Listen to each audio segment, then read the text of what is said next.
And let's go ahead and bring him on here. He is the world champion guard of the Kansas City Chiefs. Captain No Sacks, Trey Smith joins us here on the Rocky Top Rewind. Big man, congratulations. How we doing? Doing good, man. How y'all doing tonight? We're doing fantastic. Thanks for joining us. Austin, we'll jump in here. We got a lot of questions. This is the one I've wanted to ask somebody for a long time who's played in this game. Can you describe what it's like to play in the game? Take the winning side out of it, okay? We'll get to that in a minute.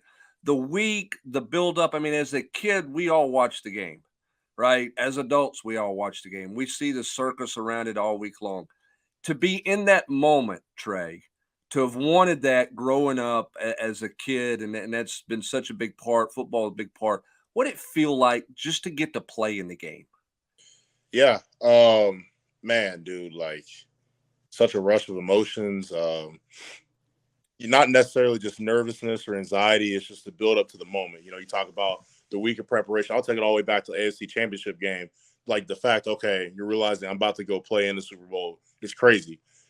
Just being in the game. I mean, it's an unbelievable experience. It's something that you, as a kid, you think about the whole time, man. All the nerves, all the jitters. You're in that moment. You're in that situation. I will say that I'm disappointed, one in myself, because I was not prepared. I was rushing in here from doing two other shows, radio. You were on with me earlier on the Nation, and then TV. I should have slid over to and got my goggles from my snorkeling, And then I'm disappointed you didn't wear the goggles on this interview. Like, where are the goggles? We've seen the pictures of you in the goggles. Yeah. Where are the goggles? Let's see. They actually might not be too far. I could run and grab them, but Pat hooked the whole team up with the Oakley goggles. That's nice. So as the clock's, ticking down, you make the field goal. When did it truly set in for you? When did it set in? Wow, we just won the Super Bowl. Man, obviously field goal goes in. Hurts goes back to throw the last ball, and we hit the ground. It's almost like nothing mattered. Time stood still. And I was around the field and just sort of looking around. I think it really hit me when I saw my dad, my sister, my family coming onto the field. The confetti's flying everywhere, man. It's just like, we really did it. We won the Super Bowl. We're world champions. Just to build up to that moment, it's still surreal to sit there and think about it. For you, Trey, I mean, what's just the journey? I mean, you landed in a great spot, right? I mean, you landed with a great franchise. The opportunity was there. You didn't get there necessarily the way you wanted to, right? But Yeah. you land there. What's this journey been like for you the last two seasons? I mean, to go from 6th-round guy who's looking for an opportunity and then you seize the day, and now you're anchored in as a starter and an anchor on an offensive line for a world champion team. How would you describe the journey for fans out there? Yeah, man, it's been a roller coaster. We talk about the beginning of it, obviously days at Tennessee, diagnosed with blood clots, going to the draft, and, you don't go as high as you wanted to, and you're that low man on the totem pole again, so you work your way up, and getting the opportunity to start, was just a crazy thing. Going to training camp, going against one of the best players in the world. You got a guy like Chris Jones humbling you on day one, going in one-on-ones and different reps in practice, and then you build a little bit more, experience as a starter throughout the year. And then you look back on it, it's like, man, it was a good year, but we were that close to the Super Bowl. And then you come back to this year, you fast forward a whole nother year in the league. I'm not a rookie anymore. I need to know a lot of different things. And, you have a year like I did and you win the Super Bowl. I mean, it's unbelievable. Just telling people, in 2018, 2 times at that point in the year, I was told to stop playing football.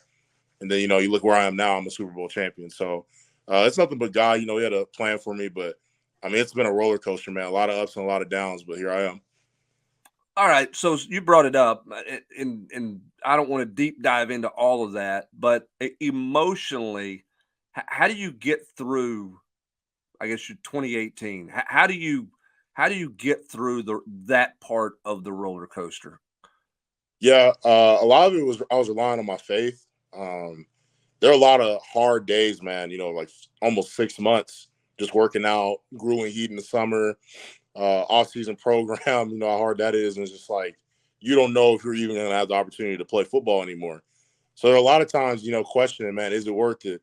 Is it worth coming down here and doing all this stuff? But, ultimately I had a goal in my mind and I had a plan. And, I had a feeling that I'm going to get the opportunity. And when I get it, I need to be ready. So for me, my faith really prevailed through it, just staying focused, just building pretty much my relationship with God and just trusting in him. You're one of the best ambassadors that's come through here in a long, long time. And Tennessee's had a bunch of them, right? I mean, whether it be Pat Summitt or Peyton Manning or whoever. But I mean, you love Tennessee. I always thought it was such an injustice that your senior day was played in front of like 13 people. You know what I mean? Like your last run through the tee. Like, I mean, it just wasn't the same. I mean, like, we talked about this a little bit on the Nation. You had seen Neyland at its best, and obviously 2020, was a shell of that. Then you get drafted by, I think, NFL's equivalent of college athletics, which is the Kansas City Chiefs and their incredible fan base. Was that kind of like, okay, now we're back? I'm seeing Neyland now. Now we've got the Arrowhead. This 2020 thing is just, let's wash that away. Yeah, no, man, that's like one of the coolest parts about playing here is the fan base, man. The Kingdom, they're truly special. I love my Vol fans, Vol Nation.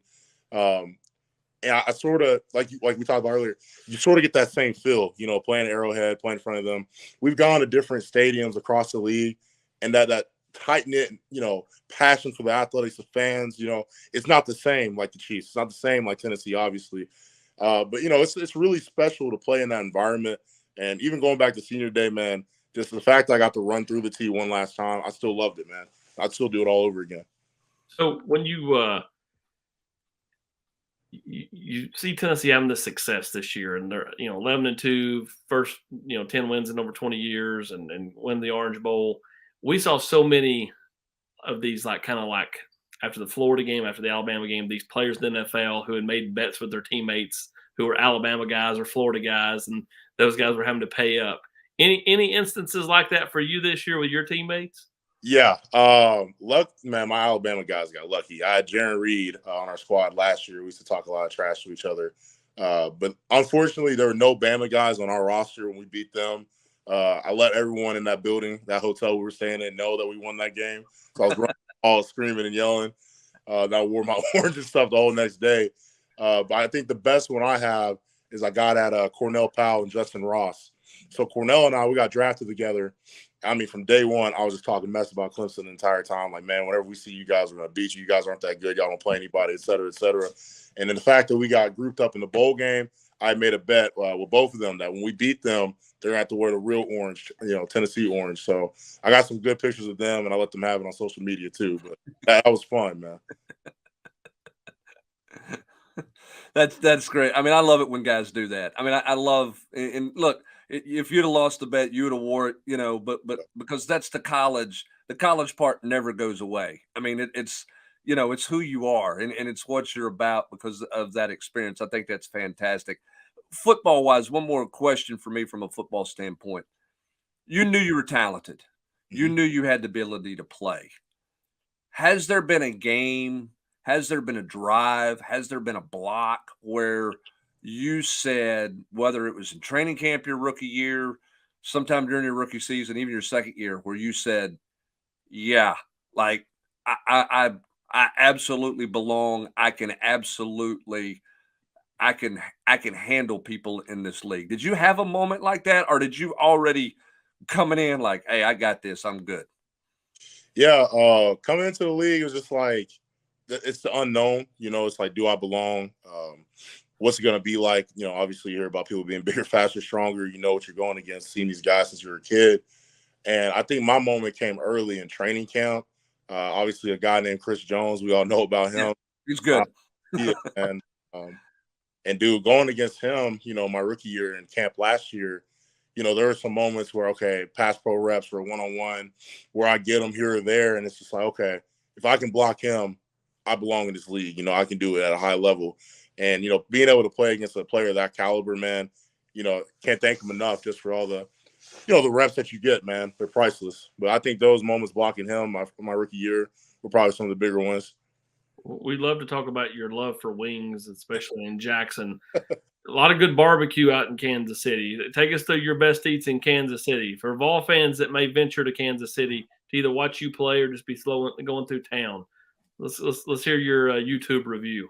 Yeah, I got some pretty good barbecue spots down there. My favorite one is Jack Stack.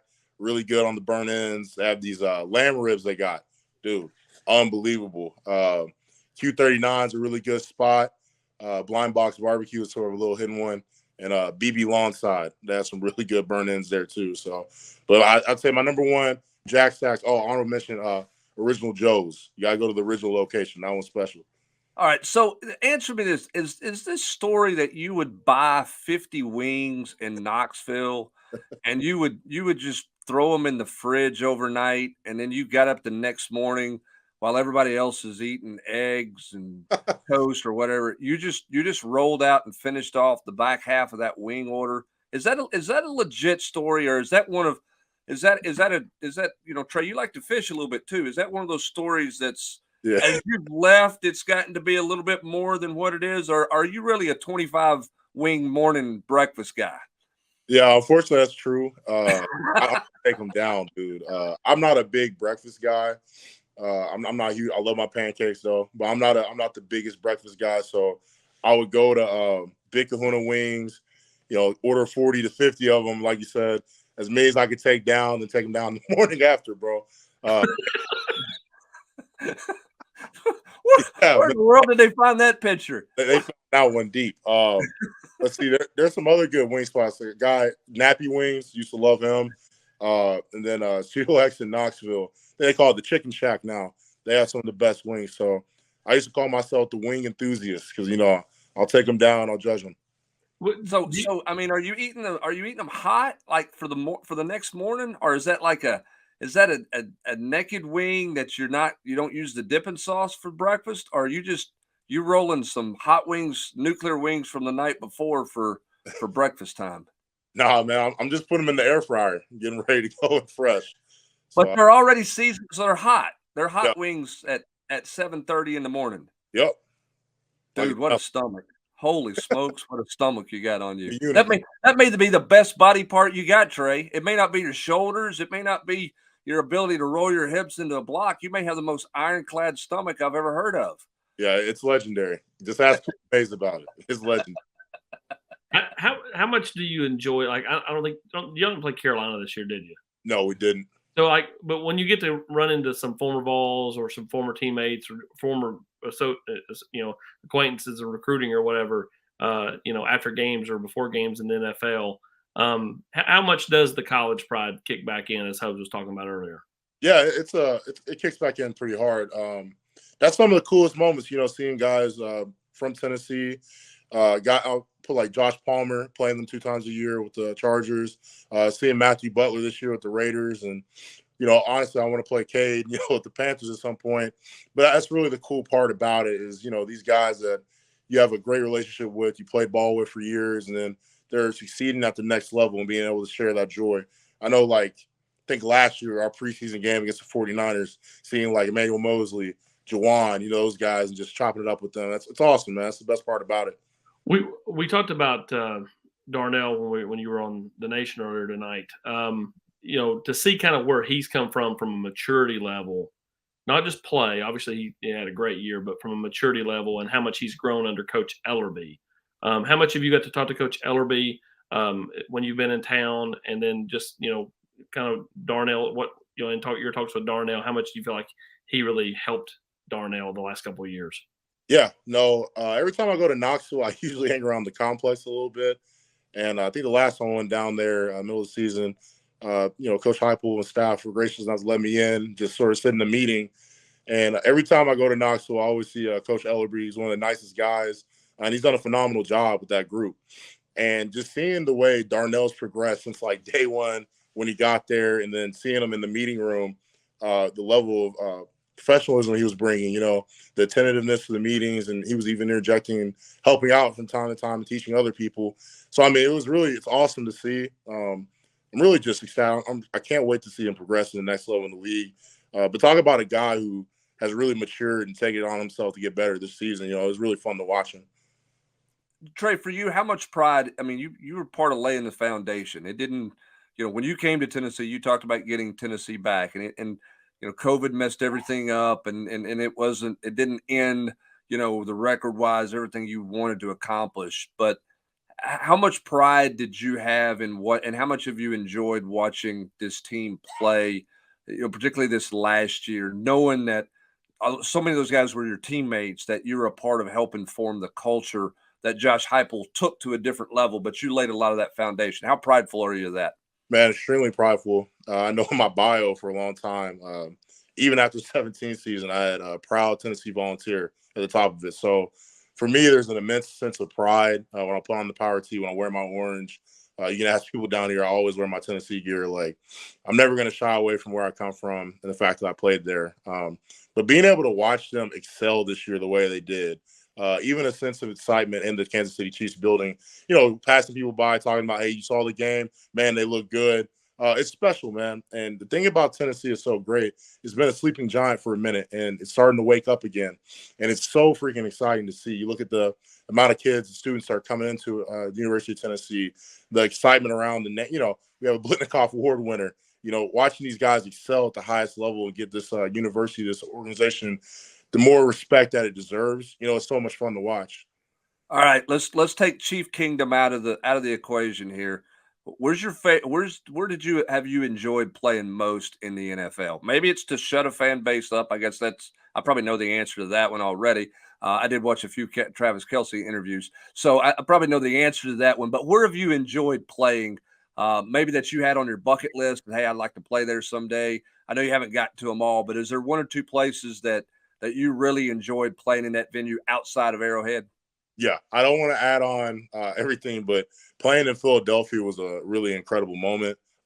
Last year, the fan base there, they're rowdy, man, and they really get after it. So sort of fun silencing them.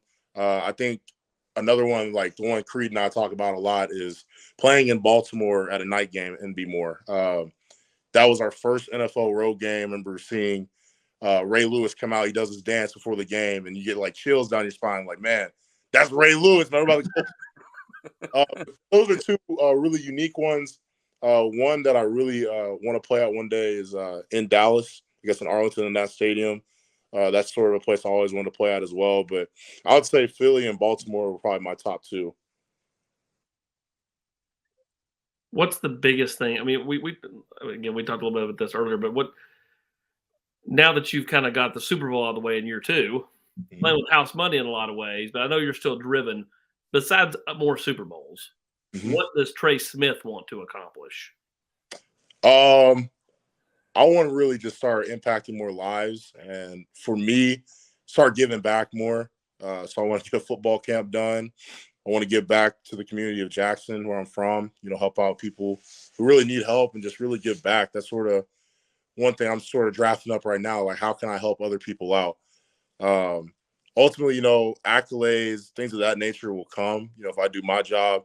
It's just right now, how can I impact more people? I've been blessed in the situation I'm in. How can I give back a little bit more?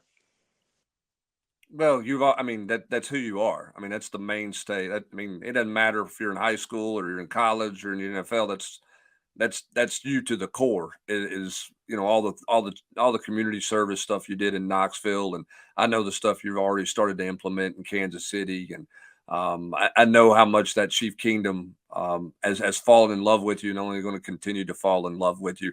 I'm going to ask one more football question, Austin, here, and we're going to let Trey get out the door. But how hard is it to block for Patrick Mahomes when you don't know where he's going? And how much did you have to change the whole process of like, okay, that's a scramble, that's not a scramble. I go, I don't go. How is that something you guys, how do you practice that? Like, what do you do to handle a Patrick Mahomes scramble from a blocking standpoint? Yeah, that was something that was hard to adapt to when I first got to Kansas City. Or my coach used to be like, what, get rid of the egg timer in your head.